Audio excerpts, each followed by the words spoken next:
Hi viewers. இன்னைக்கு June 13 Siragadikka ஆசை serial என்னாச்சுன்னு சொல்லி பார்க்கலாம்க்கு முன்னாடி சேனல் சப்ஸ்கிரைப் பண்ணாதவங்க மறக்காம சப்ஸ்கிரைப் பண்ணுங்க.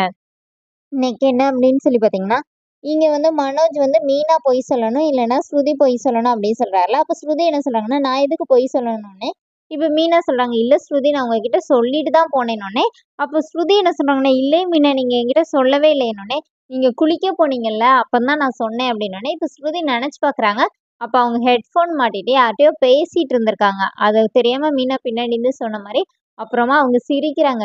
அப்போ உடனே முத்து டென்ஷன் ஆயிடுறாரு. என்ன நீ சிரிச்சிட்டு இருக்கேன்னொடனே, ஏதோ மிஸ்கம்யூனிகேஷன் ஆயிருக்கு அப்படின்னோடனே, யார் அவரு? அவர் எப்படி இடையில வந்தாரு அப்படின்னு சொல்லி கேட்டோடனே, அப்புறமா மனோஜ் சொல்றாரு, அவர் யாரும்லாம் இல்லடா, ஏதோ தப்பா புரிஞ்சுக்கிட்டாங்கன்னு சொல்றாங்கடானோடனே, அப்படி என்ன தப்பா புரிஞ்சுக்கிட்டீங்க அப்படின்னோடனே, ஸ்ருதி என்ன சொல்றாங்கன்னா, நான் இந்த மாதிரி ஹெட்ஃபோன் காதுல மாட்டிட்டு நான் என்னோட டப்பிங் இன்ஜினியர் அவர்கிட்ட பேசிட்டு இருந்தேன். அப்ப மீனா அவங்களுக்கு ஓகே சொன்னதா நினைச்சிருக்காங்கன்னோடனே, ஓ இதுதான் அந்த மிஸ்கம்யூனிகேஷனா அப்படின்னு சொல்லிட்டு ரவி கேட்குறாரு. அப்புறமா எல்லாருமா பேசி சிரிச்சுட்டு போனோடனே, விஜயா சும்மா இல்லாம என்ன சொல்றாங்கன்னா, இவ எங்கேயோ போய் சுத்திட்டு தான் வந்திருக்கா அப்படின்னோடனே, இப்போ மீனா போய் இன்னைக்கு எனக்கு எல்லாம் டெய்லி விட இன்னைக்கு நிறைய காசு தான் கிடைச்சிருக்கு, 3000 ரூபாய் கிடைச்சிருக்கு அப்படின்னோடனே, விஜய் ஆமா இதெல்லாம் பெரிய காசுனோடனே அண்ணாமலை என்ன சொல்றாருன்னா, உழைக்கிற ஒவ்வொரு காசும் பெரிய காசு தான் அப்படின்னு சொல்றாரு. அப்புறம் முத்து மீனாவும் மாடியில போய் சாப்பிட உட்காந்துருக்காங்க.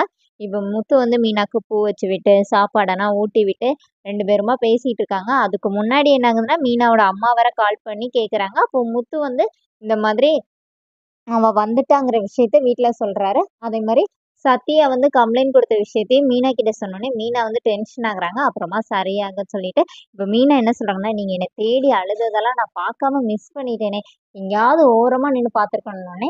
அப்புறமா மீனா என்ன சொல்றாங்கன்னா, இந்த மாதிரி குழந்தை எங்கேயாவது காணாம போயிடுச்சுன்னா அம்மா அடிக்க தான் கை ஓங்குவாங்க. அதுக்காக அது பேர் கோவம் இல்லை, அதுவும் ஒரு வித பாசம் தான் அப்படின்னோடனே, இப்போ முத்து சொல்ல, நீ என் மேல காலையில கோவமா இருந்தல, அதனாலதான் நான் நீ என் மேல அந்த மாதிரி இருக்குன்னு சொல்லிட்டு அப்படின்னு நினைச்சேன் அப்படிங்கிற மாதிரி சொல்லிட்டு இருக்கிறாரு. இங்க என்ன ஆகுதுன்னா, மீனா அடுத்த நாள் அவங்க வீட்டுக்கு போய் சத்யா திட்டுறாங்க. இந்த மாதிரி என் விஷயத்துல நீ தலையிடாத, அவர் என் மேல நல்லா பாசமா தான் இருக்கிறாரு அப்படிங்கிற மாதிரி சொல்றாங்க. அதுக்கு முன்னாடி என்ன ஆகுதுன்னா, மீனா வீட்டுல எல்லார்கிட்டையும் இந்த மாதிரி ஸ்ருதி சொல்றாங்கல்ல, நான் யார்கிட்டயோ பேசிட்டு இருக்கும்போது தான் மீனா சொன்னாங்கன்னு. அப்ப எல்லாரும் தூங்க போகும்போது மீனா விஜயாவை கூப்பிட்டு சொல்றாங்க, அத்தை அவருக்கு என் மேல பாசமே இல்லை சொன்னீங்களா, பாத்தீங்களா இன்னைக்கு என்னை எப்படி தேடி அலைஞ்சிருக்கிறாரு அப்படிங்கிற மாதிரி சொல்றாங்க. அதுக்கப்புறமா தான் மாடியில போய் சாப்பிட்ற சீன் இதெல்லாமே வருது. இப்போ மீனா அவங்க வீட்ல போய் சத்யாவை திட்டுறாங்க. நீ தேவையில்லாம எங்க விஷயத்துல தலையிடாத, அவர் மேல எப்படிடா நீ போலீஸ் கம்ப்ளைண்ட் கொடுப்ப, அந்த சிட்டி பேச்சை கேட்டு நீ இதெல்லாம் பண்ணாதன்னு சொல்லி சத்தம் போடுறாங்க.